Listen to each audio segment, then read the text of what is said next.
Hello friends, and welcome back to another piano lesson with Warren. My name is Warren Macpherson. If you're watching for the first time, also hit that little subscribe button down below and that little bell so you'll be notified when I post new videos. Now I know it's been a little time, probably about 2 weeks, 2.5 weeks since my last posting. And that's because it's summertime and I've been a little bit busy traveling for gigs, and also I'm working on a new website platform. If you've been to my website, you've noticed I have one site for downloads and one for streaming. Now I'm working on fusing those together into one platform that's going to be smoother and just better overall for online piano lessons. So I'll talk about that in future videos. But for today, the topic of discussion is how do you make a single chord sounds beautiful? If you have to play just a C chord for 6, 7, 8, 9 measures, what can you do to just that C chord to make it sound pretty? A lot of you guys think that you need to know a million chords and all the cool passing chords and cool extensions and all of that to sound good when you play.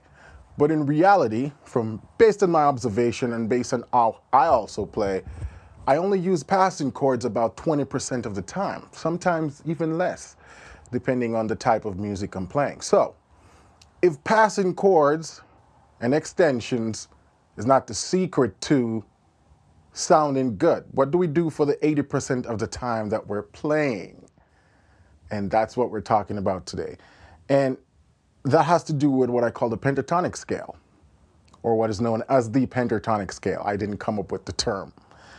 You use the pentatonic scale in what we call passing tone format to create additional just little melodies, or what we call little motives, little nuances. For example, C major. If I have to bounce on C major for a ballad, I can do stuff like this.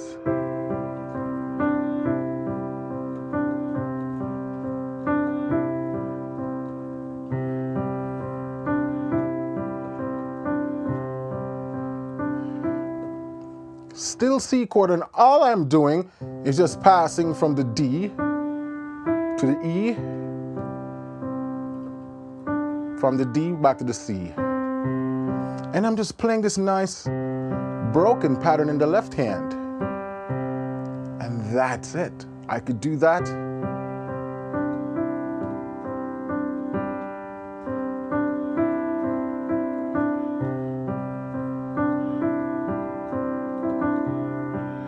And there's a lot of different ways you can phrase it rhythmically, how you play with it between the hands. But that's one thing you can do if you have to play an extended C chord. We can get a little bit more fancy and we can do stuff like,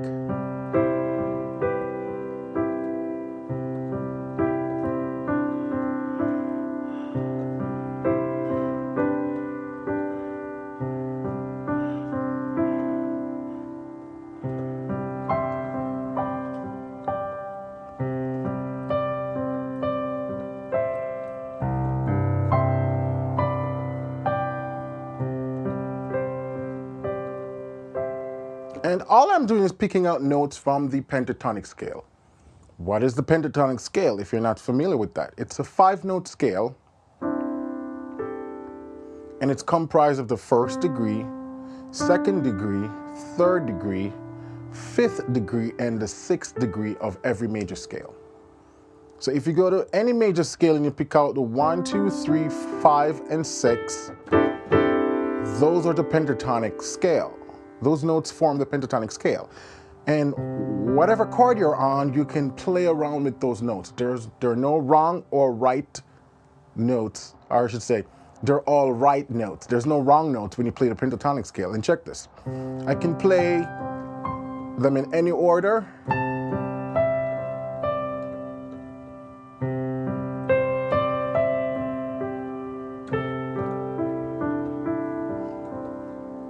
Just a C chord, and I'm just doodling with that pentatonic scale over it.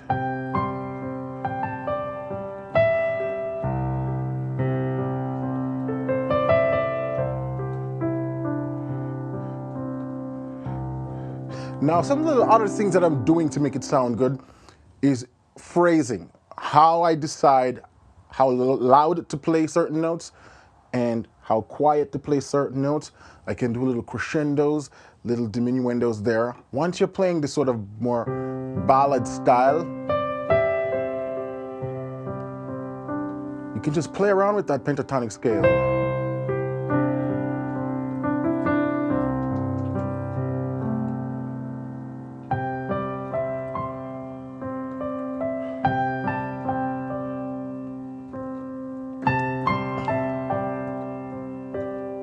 What if I have to go to F now?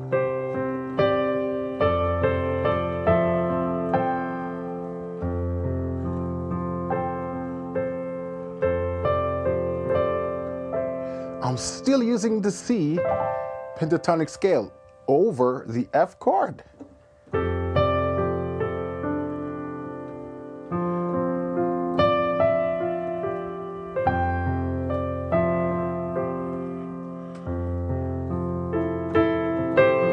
Back to C. And I'm just using those notes from the pentatonic scale. And I'm just creating beautiful melodies. And thinking about what I want to do motivically.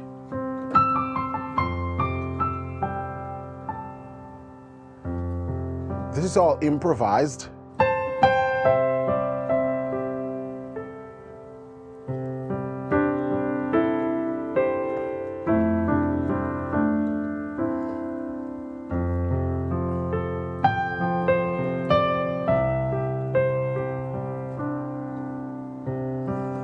So all I was doing there is just playing C major chord to an F major chord and just using C pentatonic to express. There was no method of how I'm playing the notes. I'm just simply just listening and let my emotions guide what I'm doing with the right hand. So that's a pentatonic scale. Now, if you notice, the major scale, the pentatonic scale also derives from the major scale, yeah? So then there are two other notes from the major scale that is not found in the pentatonic scale, the fourth and the seventh. And we can also add those. Because if I do, now the chord becomes just a mere C major seventh, and it gets prettier. So I can start blending in this B while using the pentatonic scale to create just additional sounds.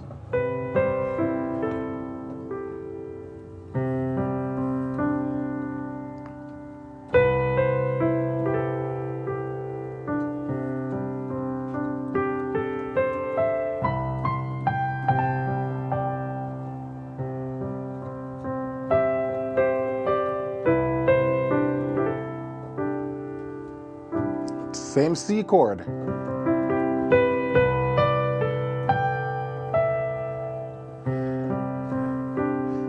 And I'm just repeating melodies. What if I go to F?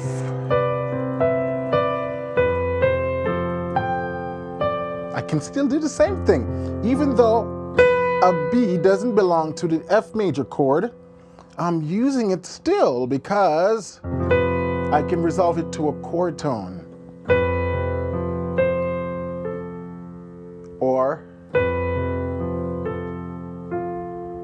and this is where now we're using this B as more like a suspension.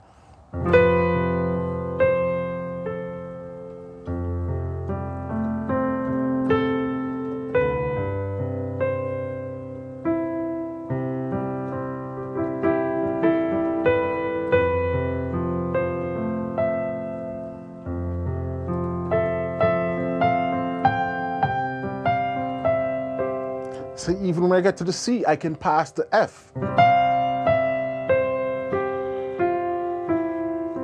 And that's again a suspension.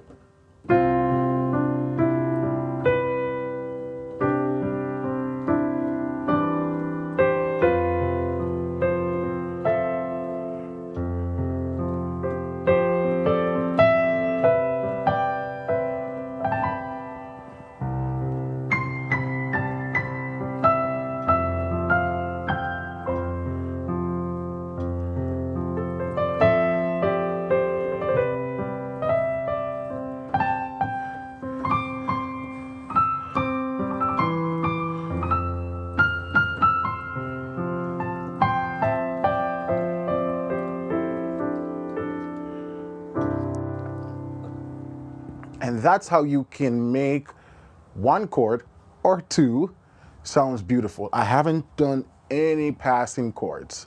I barely even thought about extensions.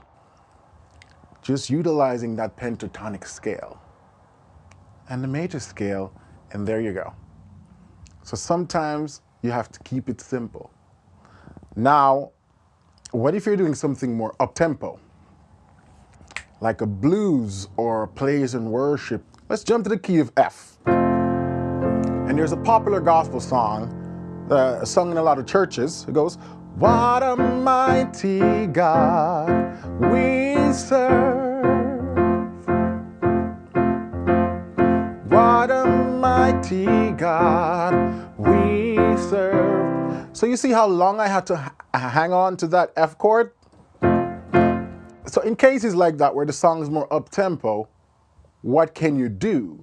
In this case, this that we sort of did wouldn't work, you know?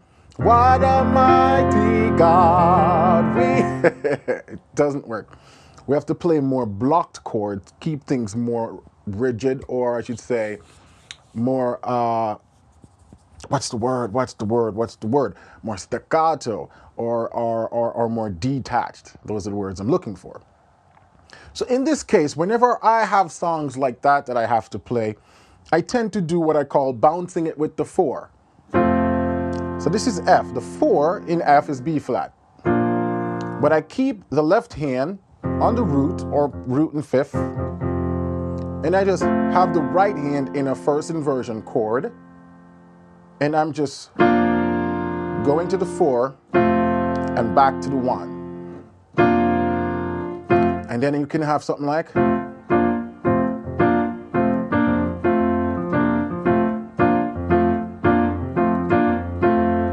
what a mighty God we serve.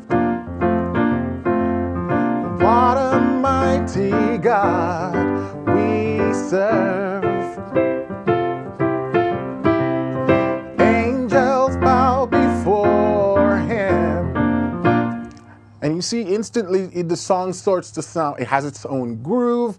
It doesn't sound monotonous just playing that one F chord, because I'm bouncing it against that 4. Now you can take it a step further, and what we're going to do now, when we go to the 4, we just come back up here, so then it becomes an F dominant 7th. See?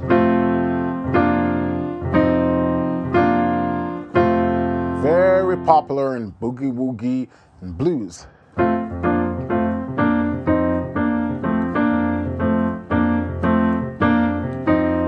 I can even drop the 5th from up here and just keep the 3rds going. What a mighty God we serve. What a mighty God we serve.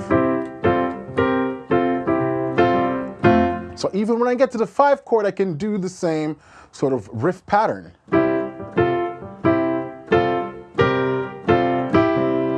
And I'm swinging the right hand. The right hand is what creating that syncopation. Now, in the left hand, there are some things you can also do to make this a little fun. So instead of just doing that, you can do, or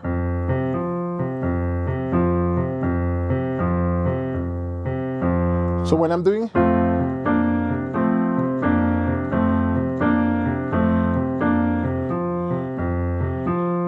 you can do single notes, or you can bounce it with the octave.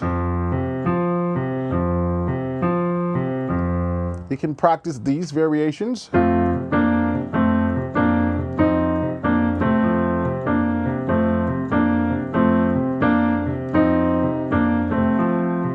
Right hand.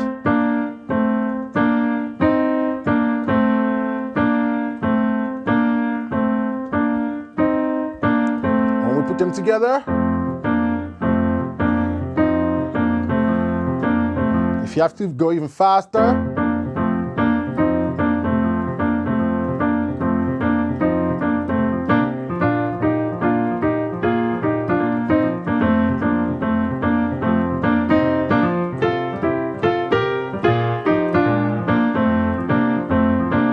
And it's the same thing I'm doing. When I go to the F chord, the B flat chord, I do the same thing.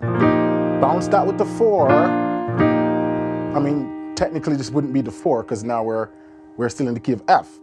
You can say the flat 7, but anyways, imagine if you were in the key of B flat, just bouncing it with that E flat. Up to that 7. When you go to the 5, the same thing. 4. Back to the 1. And so now you have, what a mighty God we serve. What a mighty God we serve. Angels bow before him, heaven and earth adore him. What a mighty God we serve. And there's some additional things you can do with that, but I'm not going to jump into that in these videos. As you can see, you can walk bass.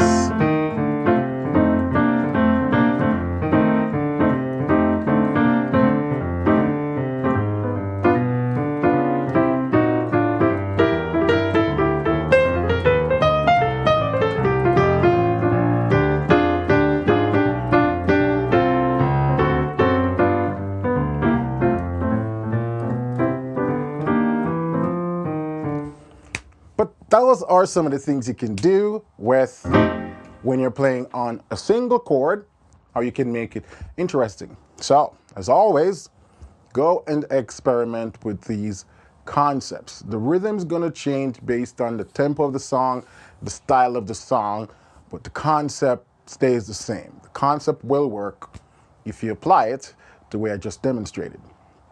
So until then, keep listening, keep singing, and keep practicing. If you have not subscribed yet, please give me a thumbs up and hit the subscribe button. And I will catch you in the next tutorial. Have a wonderful evening.